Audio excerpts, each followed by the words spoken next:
듣기 위해서 우리가 11절부터 읽었습니다. 11절부터 시작된 내용 가운데 이 원수된 자라고 하는 의미가 사실은 아담과 하와의 범죄로 인해서 하나님과 우리의 관계가 원수 관계가 되어버렸어요. 아쉽게도 하나님께서 우리를 찾아오시고 하나님의 백성을 삼으셨지만 여전히 우리의 죄가 고스란히 남아 있는 상태였습니다. 그것이 예수 그리스도의 피로 허물어져서 이제는 하나님의 자녀가 됐어요. 뿐만 아니라 지금 바울이 강조하고자 하는 것은 이 원수라고 하는 단어를 사용을 했어요. 지금 같은 공동체인데 유대인 기독교인들 그리고 이방인 기독교인들이에요. 같은 공동체 안에 있는 끼리끼리라고 하는 말, 우리가 흔히 쓰는 끼리끼리라고 하는 말처럼 유대인들은 자기들끼리, 또 이방인들은 이방인들끼리 이렇게 어쩔 수 없이 모인다고 했을 때에도 그들끼리도 사실 오늘 말씀에 의하면 원수라고 한다면 이건 너무도 가슴 아픈 일이 아닐 수 없어요. 그리스도의 사랑으로 하나 된 교회 안에 두 개의 교회가 생긴 거잖아요. 서로 같은 하나님을 섬기는 건데 서로 원수의 관계라면 하나님이 보시기에 그 모습이 어떠하겠냐 말입니다. 바울이 지금 에베소서 옥중에서 에베소서에 있는 공동체, 교회 공동체에게 보낸 이유가 그겁니다. 같은 그리스도의 이름으로, 예수 그리스도의 이름으로 죄사함을 받은 하나님의 자녀들이에요.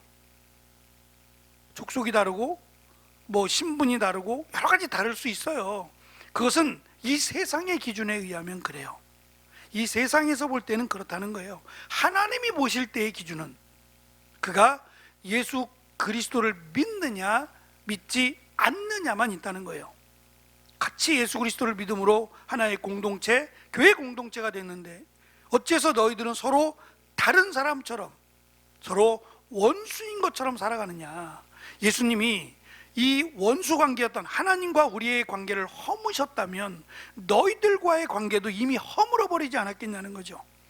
맡긴 담을 허물었다면 이제는 너희들이 서로 원수가 아니라 형제여야 되지 않느냐라고 하는 부분을 강조했습니다. 오늘은 여기서 조금 더 나아가서 두 가지를 이야기합니다.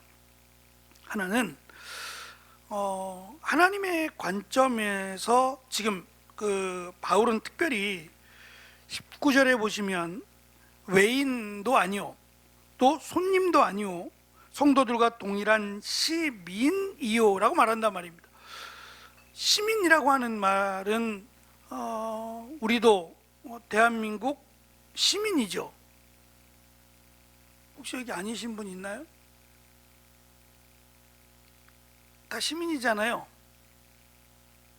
심지어는 외국에서 태어났고 또 외국인들이 한국에 많이 오니까 그들이 일정 기간을 채우고 또 대한민국 시민이 될 수 있어요. 그럼에도 불구하고 대한민국 시민이 국민이 되었음에도 불구하고 사실은 안타깝게도 그들을 차별하거나 그들을 무시하는 경우들이 없잖아 있죠. 하지만 그도 역시 우리와 똑같은 대한민국으로부터 보호를 받아야 되는 한 사람의 시민이라고 하는 것은 원칙은 분명합니다. 지금 이 시민이라고 하는 말은 특별히 이 유대인들이나 이방인들이나 마찬가지예요. 이 시민이라고 하는 말 앞에서는 머뭇거릴 수밖에 없어요. 아무리 유대인이라도 아무리 이방인이라도 시민권을 갖고 있는 사람이 얼마나 되냔 말이에요. 지금 에베소뿐만 아니라 소아시아 지역은 다 로마가 점령을 했어요. 로마의 속국이란 말입니다. 근데 이 자기의 자주 나라를 인정은 어느 정도 하지만 어쨌든 로마라고 하는 나라에 귀속되어 버렸어요. 그러면 로마의 백성이냐? 엄격하게 보면 로마에 속했지만 로마의 시민은 아니란 말이에요. 그러니까 유대인들의 입장에서도 또 이방인 기독교인들 똑같은 서로 우리가 유대인 기독교인으로 막 여러 가지 말들은 하지만 시민이라고 하는 말 앞에서는 주저할 수밖에 없는 거예요. 아무리 그래도 시민권을 가진 사람만 하겠냔 말이에요. 그러니까 시민권이라고 하는 말 앞에서는 주저할 수밖에 없어요. 또 한 가지는 이게 이해가 될지 모르겠지만 우리가 이렇게 가까이에서 보면 사람의 모습이 명확해요. 키가 몇이고 어떻게 생겼고 피부가 어떻고 뭐 옷은 어떻게 입었고, 이게 가까이에 있으면 드러나죠. 가까이 있으면 드러납니다만 조금 멀리 있으면요, 한 100m 이상 떨어져서 본단 말이에요. 그럼 100m 이상 떨어져서 두 사람을 볼 때 얼마나 자세하게 볼까요? 예? 가까이서 보는 것과는 분명히 차이가 있을 거예요. 멀리 떨어져서 보게 되면 그 사람의 형상 또는 남자냐 여자냐 이 정도밖에는, 그 사람의 옷이 뭐 어떻고 이런 것까지 알 수 있는 방법이 없죠. 하늘에서 본다면요, 손가락만하게 정말 그 이하도 안 될걸요. 그러면 위에서 볼 때에는 자기들끼리 내가 높아 내가 커 막 이렇게 말하는 그 자체가 너무 우스꽝스럽지 않냐 이거예요.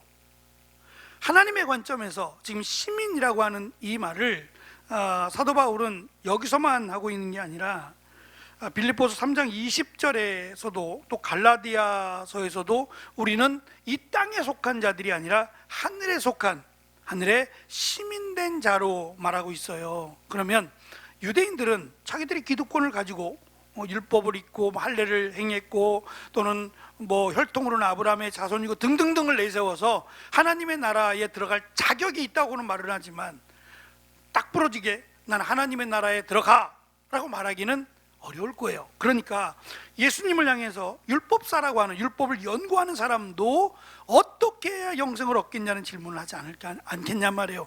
태어나면서부터 율법을 지켰고 그 말씀 뭐 할례는 이미 말할 것도 없고 또 율법을 지켰노라고 자부하잖아요. 내가 십계명을 온전히 지켰다고 어릴 적부터 그렇게 말할 정도임에도 불구하고 내가 무엇을 하여야 영생을 얻으리까 라고 말하는 걸 보면 확실히 내가 유대인이든 뭐 아브라함의 혈통을 갖고 있던 율법을 받았고 뭐 이걸 다 안다고 한들 자신 있게 나는 하나님의 나라에 들어갈 거야 라고 말할 수 있는 사람은 유대인들도 없었다는 거예요. 왜냐하면 불완전하잖아요. 나는 완벽해라고 말하는 사람은 병원에 좀 가보셔야 돼요. 자신감이 넘치는 건 좋겠지만 난 하나님의 나라에 들어가기에 충분해라고 말하는 사람은 조금 걱정이 되는 사람이에요. 보통은 나의 불완전함을, 나의 죄악됨을 알잖아요. 그래서 그렇게 되기를 원하지만 이라고 말을 하지, 나는 확신해 라고 말할 사람이 얼마나 되겠어요. 그렇게 하나님의 시민 또는 하나님의 시민권으로 본다면 유대인들도 자신할 수 없어요. 이방인들도 마찬가지죠. 멀리 있던 자들, 또 하나님을 알지 못하던 자들이라고 바울이 말을 하고 있으니까 그들을 무시하고자 하는 말이 아니라 이렇게 하나님의 자녀가 된 것이 얼마나 큰 은혜인지를 알라는 것이고, 그건 유대인도 마찬가지예요. 수천 년 동안 하나님과 함께 했음에도 멸망한 나라 아니에요? 왜 멸망했어요? 하나님 말씀대로 순종했고 하나님 보시기에 좋았다면 멸망했겠냐 말이에요.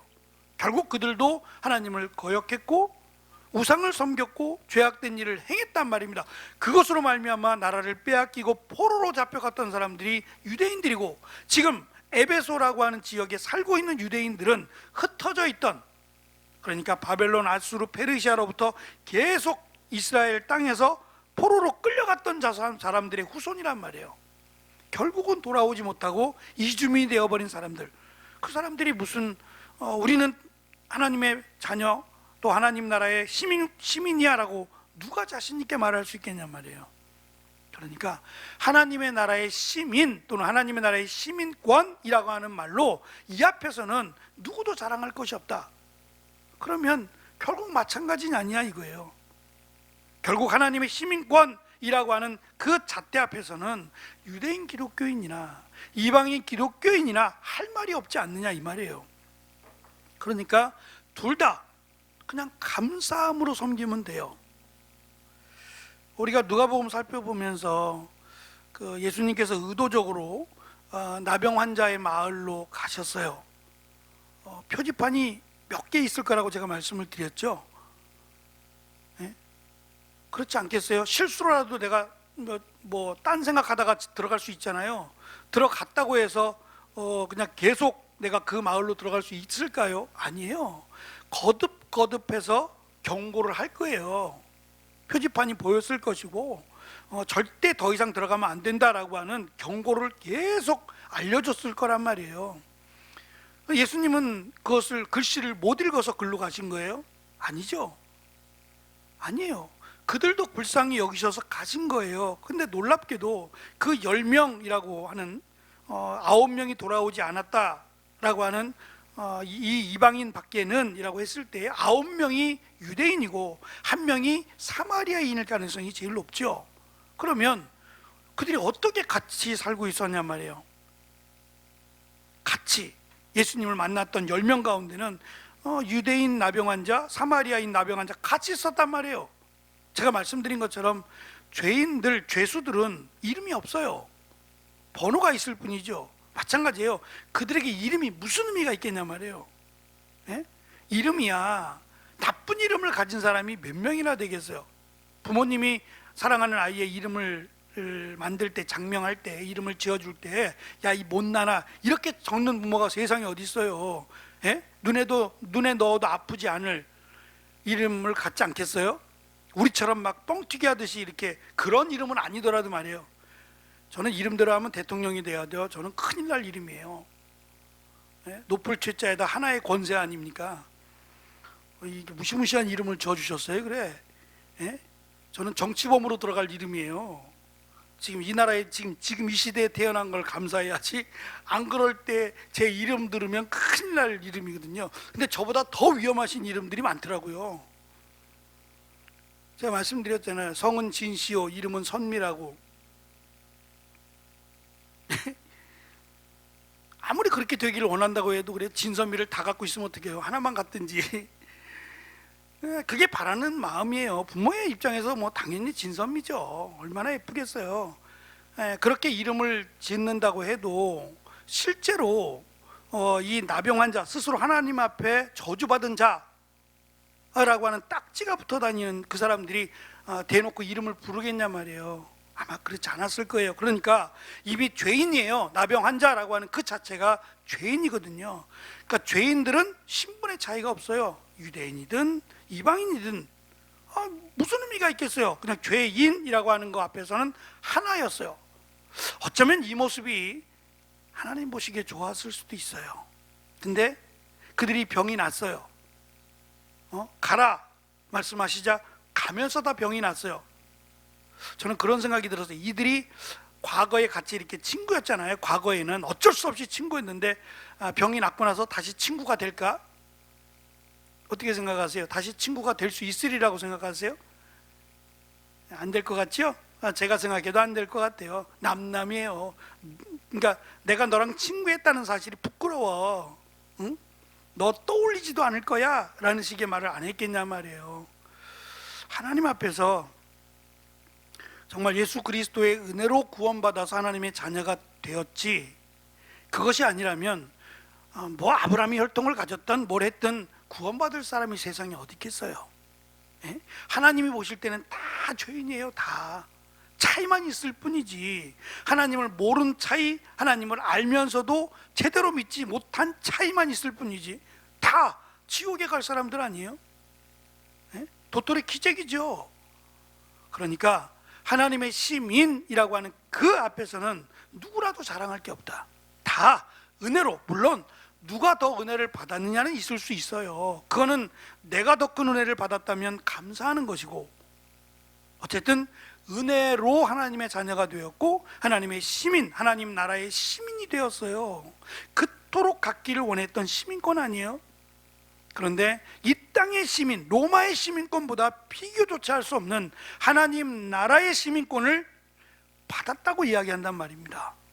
그러면 그 받은 것에 대해서 감사하고, 그 받은 것이 뭐 아까 말씀드린 혈통이나 율법이나 이런 것들로 인한 것이 아니라, 예수님이, 하나님이신 예수님이 인간으로 이 땅에 오셔서 우리의 죄를 대신하여 십자가에 달려 죽으시고 부활하셨기 때문이잖아요. 그러면 오히려 칭찬이나 박수는 예수님이 받으시고 하나님이 받으셔야죠. 마치 그것이 자기들의 무슨 공로나 자기들의 어떤 노력으로 만들어진 것처럼 생각하면 오히려 하나님을 무시하는 게 되죠. 또 한 가지는 제가 사진을 하나 보여드리려고 해요. 많이 아마 보셨을 것 같아요. 건물을 지을 때 이 건물의 보통 앞쪽인데 앞쪽이나 아래쪽에 머릿돌이라고 하는 게 있어요. 그죠? 많이 보셨을 거예요. 사실은 이 건물을 만들면서 이 건물의 역사 같은 걸 넣어놓기도 한대요. 그래서 이거를 뜯어내면 뭐 뜯기도 힘들지만 뜯어내면 뭐 어떤 교회는 그 안에 성경책이 들어있는 교회도 있대요.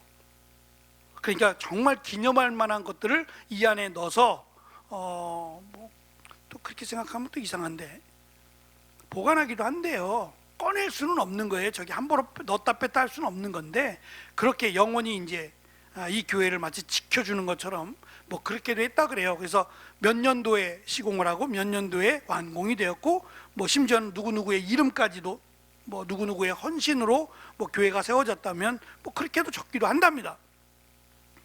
교회인지는 알 수 없는데 제가 사진을 찾다 보니까 1900 몇 년이에요? 56년입니까? 모르겠네요. 잘 그때 아마 지어진 건물이겠죠. 그러니까 머릿돌이라고 해서 이렇게 표현을 했어요. 오늘 우리가 읽은 말씀 20절이에요. 예수께서 친히 모퉁이 돌이 되셨느니라.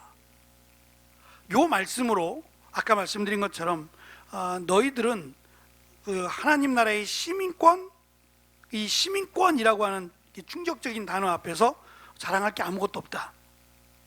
내가 더 크다, 내가 더 작다, 그런 건 아무런 의미가 없다는 거죠. 오직 예수 그리스도의 피로 이루어진 관계이기 때문에 하나님이 원하시는 관계를 생각하라 이거거든요. 두 번째 이제 설명하는 내용이 머릿돌이에요. 영어 성경에서는 이 부분을 주춧돌이라고 번역을 했어요. 그런데 이게 주춧돌이에요. 건물마다 지금은 예전에는 건물을 이렇게 나무로 지을 때 밑에 돌을 하고요. 돌에다가 가운데 이렇게 쇠를 박아놨어요.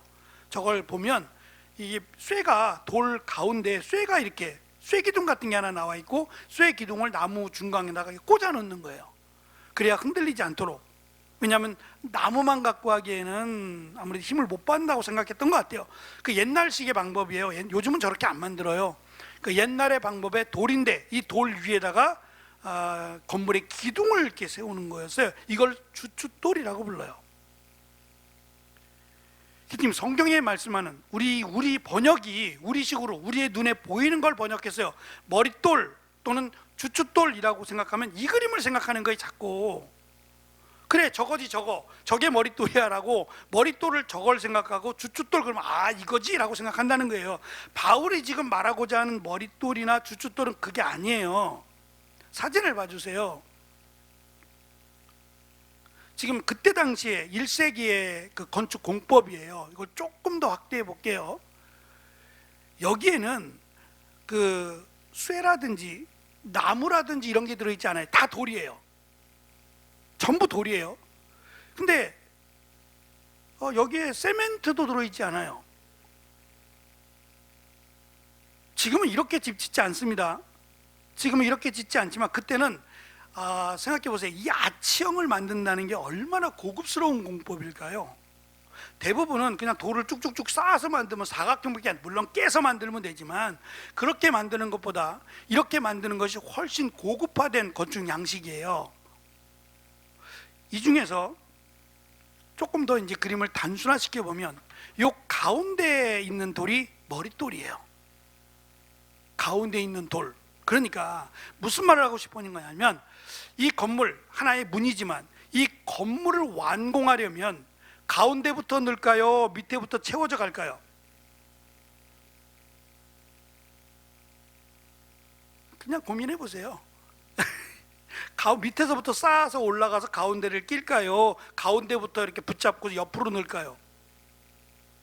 밑에 거부터 할 것 같죠? 네. 자, 그러면 한쪽이 유대인이에요. 한쪽이 유대인 기독교인들, 또 한쪽이 이방인 기독교인들이에요. 나름대로 자부심을 가지고 막 세워요. 가운데가 없으면 어떻게 돼요? 무너지죠? 그 얘기예요. 예수님이 머릿돌이 된다는 얘기는 예수님이 중심 딱 잡아주지 않으면 이것도 헛거고 저것도 헛거예요.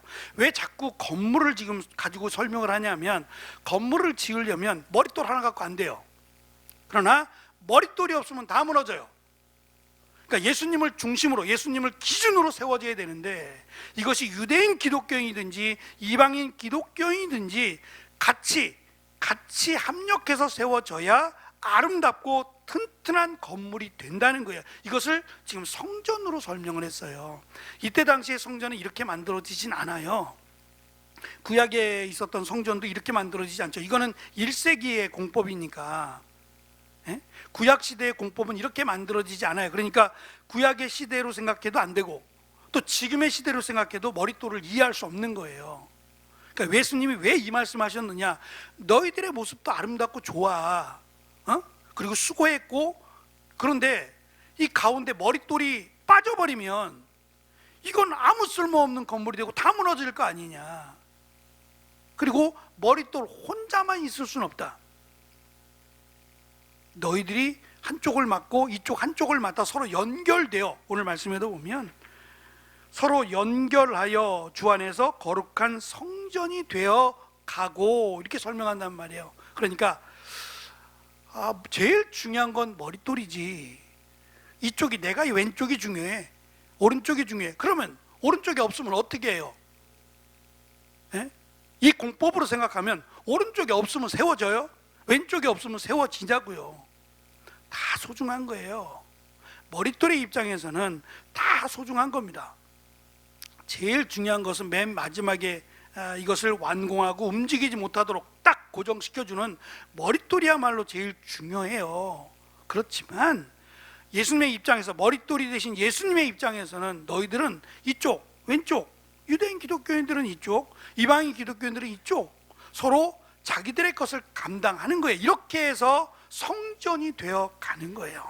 그러니까 하나님이 원하시는 성전은, 저는 그렇게 생각해요. 성경에서 말하는 하나됨이라고 하는 것은, 저는 획일된 하나를 말하는 게 아니라 다양함이 하나됨, 그러니까 마치 하모니라고 보시면 좋을 것 같아요. 찬양을 하면 파트가 있잖아요. 화성이라고 해서 소프라노가 있으면 알토가 있고 테너가 있으면 베이스가 있죠. 이거보다 더 분류될 수는 있겠지만 보편적으로 4개의 파트가 있어요. 음이 달라요. 소프라노 음과 알토 음이 다르거든요. 다른데 들으면 훨씬 좋죠. 음은 분명히 다른데 두 음이 합해지면 훨씬 더 풍성하고 아름다운 소리가 나와요. 4개가 합해지면요 더 풍성하죠.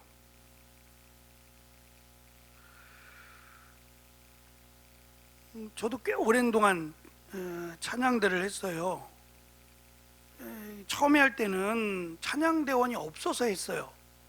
그래서 막 교사도 하고 찬양대도 하고, 그러면 찬양대석이 조금 이렇게 구석 쪽에 있어요. 요즘은 앞 가운데도 찬양대가 서긴 하는데 거의 교회들은 찬양대가 구석에 있어요. 한쪽 구석에 있어요. 그럼 열심히 교사하고 저녁 예배 때 찬양대 서면 거의 자요. 이게 내가 구석에 있다는 생각 때문인지 모르지만 많이 자요. 근데 사실은 제가 이렇게 회중석에, 성도들석에 앉아서 보면 너무 잘 보여요. 나만 모르는 거야. 나 안 보이겠지라고 생각하는 나만의 착각이 이제 너무 잘 보여요. 근데 제가 이제 목소리가 좀 크잖아요. 허스키하고 크잖아요. 제가 그래도 또 그 남성 음속 중에서는 베이스가 아닌 테너를 하다 보니까 이게 곱지 않은 테너예요. 제가 미성이 아니잖아요. 걸쭉하잖아요. 그러니까 소리가 크면 켜요. 근데 저는 그냥 나름 열심히 한다고 하는 거예요. 근데 지휘자가 볼 때는 쟤만 왜 튀어? 그렇게 되는 거죠. 그러니까 저는 항상 조그맣게 내라는 얘기를 많이 들었어요. 크게 내는 게 편할까요? 조그맣게 내는 게, 그러니까 어떤 게 힘들까요? 크게 내는 게 힘들까요? 조그맣게 내는 게 힘들까요? 저는 조그맣게 내는 게 더 힘들어요, 사실. 크게 내는 건 오히려 나은 것 같아요. 조그맣게 내는 게 더 힘들어요. 근데 조그맣게 내야 다른 사람의 소리가 들리잖아요. 나도 그렇고 이게 하모니가 만들어지는데, 내가 아무리 잘한다고 해서 내 목소리를 크게 내면 하모니가 깨져요. 성경에서 말하는 하나됨이란 다양성이 서로 보완이 되는 하나됨이에요. 밑줄 짝. 그러니까 나한테 맞추라는 얘기하면 안 돼요. 나한테 맞추는 게 아니라 각자가 예수님에게 맞추는 거예요. 예수님에게. 그래서 어느 교회는 전라도 권사님이 이번에 김장을 하시면 전라도 김치가 되고, 경상도 권사님이 김치 담당하시면 경상도 김치가 된대요. 그러면 전라도 김치 드셨던, 늘 전라도 김치를 드셨던 분들은 이번에 경상도 김치가 되면 어떨까요? 바꿔. 다음에 그 권사님 하지 말고 이쪽 전라도 권사님이 좀 해. 또 경상도 사시는 분들은요, 이번에 김치가 진짜 맛있네, 꼭 이 권사님이 좀 했으면 좋겠어. 저는 오히려 더 이번엔 경상도 김치 먹고 내년엔 전라도 김치 먹고 다음에는 강원도 김치도 좀 먹고 좋지 않나요? 왜 꼭 그것만 먹어야 돼요? 오히려 다양함이 더 풍성하지 않아요? 성도들의 다양함이 좋지 않으세요? 그냥 좀 그래요. 그러니까 요즘 이렇게 젊은 사람들이 이렇게 수술을 많이 하잖아요. 저는 그냥 개인적으로 정말 해야 될 사람은 해야 돼요. 예? 정말 해야 될 사람들은 좀 해야 돼요. 왜냐하면 상처를 사고를 당해서 수술해야 될 분들도 있잖아요. 그건 하셔야죠. 근데 멀쩡한데 자꾸 뜯어 고치니까 로봇 같아요. 똑같아. 어느 병원에서 만들어졌는지 알 것 같은. 예? 이거는 조금 좀 그래요. 그러니까 저는 우린 지금 조금씩 다 다르잖아요. 이 다르다고 하는 것이, 사람들은 자꾸 점수를 매기려고 해요. 저는 그것 자체가, 왜 사람에게 사람이 점수를 매기죠? 하나님이 보실 때는 다 100점짜리고 다 좋은데, 예? 왜 눈이 동그란 사람, 얼굴이 요만한 사람만 예쁘죠? 누가 세운 기준이에요? 그러니까 그 기준에 자꾸 맞추려고 하니까 이 다양성에 대한 아름다움이 자꾸 사라지는 아쉬움이 있어요. 가끔씩 TV 볼 때마다 누구지? 아는 것 같은데 누구지? 또 바꿨어. 또 수술했어요. 아니, 정말 해야 될 사람이 했으면 좋겠어. 안 뜯어 고쳐도 충분히 예쁜데 이건 중독 같다라는 느낌이 들어요. 교회는 여러 다양한 사람들이 있는 게 맞고, 그 다양함이 나만이라고 생각하면 문제가 돼요. 다른 사람의 소리를 함께 들어가면서 내 소리를 낼 때에 더 풍성하고 아름다운 소리가 나지 않을까요? 성경에서 말씀하는, 그리고 지금 에베소 교회를 통해서 바울이 강조하는 것이 바로 그런 부분이라고 생각해요. 이쪽을 어떻게 세웠고 이쪽을 어떻게 세웠고 그 말하고자 하는 게 아니에요. 너희들은 너희들 나름대로 아름답게 세워라. 그리고 그 중간에 모퉁이 돌, 머릿돌로 딱 앉혀서 하나의 아름다운 예술적 작품을 만드는 것이 마치 성전을 이루어가는 것처럼, 지금 바울은 이 교회 공동체의 다양성을 무시하지 않는 거예요. 그러니까 유대인들만의 교회, 이방인들만의 교회를 말하고자 하는 게 아니라, 너희들이 같이 신분의 차이가 있고 성별의 차이가 있고 차이가 있더라도 그리스도 안에서 하나 된 자들로, 그러니까 그리스도를 중심으로 해서 하나 된 교회를 만들어 가라는 거예요.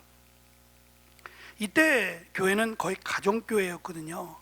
그럼 몇 명이나 되겠어요? 가정에 모인다고 했을 때 그 집이 얼마나 큰지 모르겠지만 몇 명이나 되겠냐고요. 지금 몇 명밖에 안 되는 사람들을 놓고 지금 에베소서가 기록되고 있는 거예요.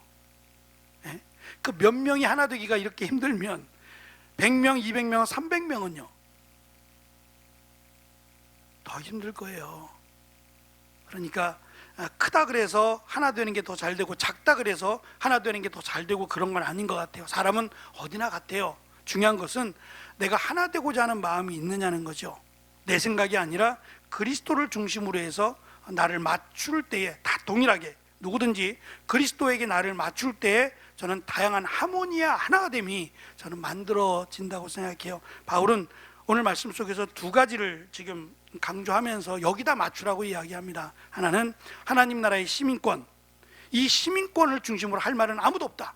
다 은혜로 받은 거다. 그러니 나는 이라고 하는 생각을 접으라는 거고, 두 번째는 이 성전을 지어간다는 면에서 특별히 이 머릿돌이라고 하는 이 돌의 위치를 생각하고 자기 나름대로의 아름답게 세워가라. 그러나 중심에는 반드시 예수 그리스도가 있어야 된다. 그래야 성전이 만들어지고 아름다움이 만들어지는 것처럼 너희들은 각자의 성전인데 이 성전이 예수 그리스도, 머릿돌로 예수 그리스도로 만들어지는 성전이 되어야 한다라고 하는 두 가지를 우리에게 가르쳐 주고 있습니다.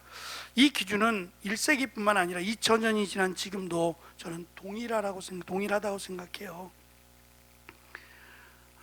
목사도 마찬가지고 다 그리스도에게 맞추는 거죠. 하나의 색깔을 내기 위해서 맞추는 것이고, 그 맞춤에는 시간이 필요할 것이고 노력이라는 게 필요할 겁니다. 그래서 일단 나부터 내가 그리스도에게 맞추며 살아가고 있느냐를 생각한다면 하나됨이 쉬우리라고 생각해요. 내가 큰 소리 내면 다른 사람 소리가 안 들리잖아요. 내가 조금 작게 내야 다른 사람의 소리를 들어가면서 내 소리를 낼 수 있는 것처럼, 내 소리 내지 말라는 게 아니라 다른 사람의 소리를 들을 수 있는 귀를 열어놓고 내 소리를 내야 하모니가 되는 것처럼, 그렇게 교회가 하나 되는 일은 내 소리뿐만 아니라 다른 사람의 소리에 관심을 기울이고 그 소리에 내 소리를 합할 수 있는 그 마음으로 교회를 세워가야 한다라는 것을 함께 지어져 간다라고 하는 설명으로 교회 공동체를 설명하고 있습니다. 이 말씀대로 우리 교회가 세워져 가는 귀한 은혜가 있기를 축원합니다. 기도하겠습니다.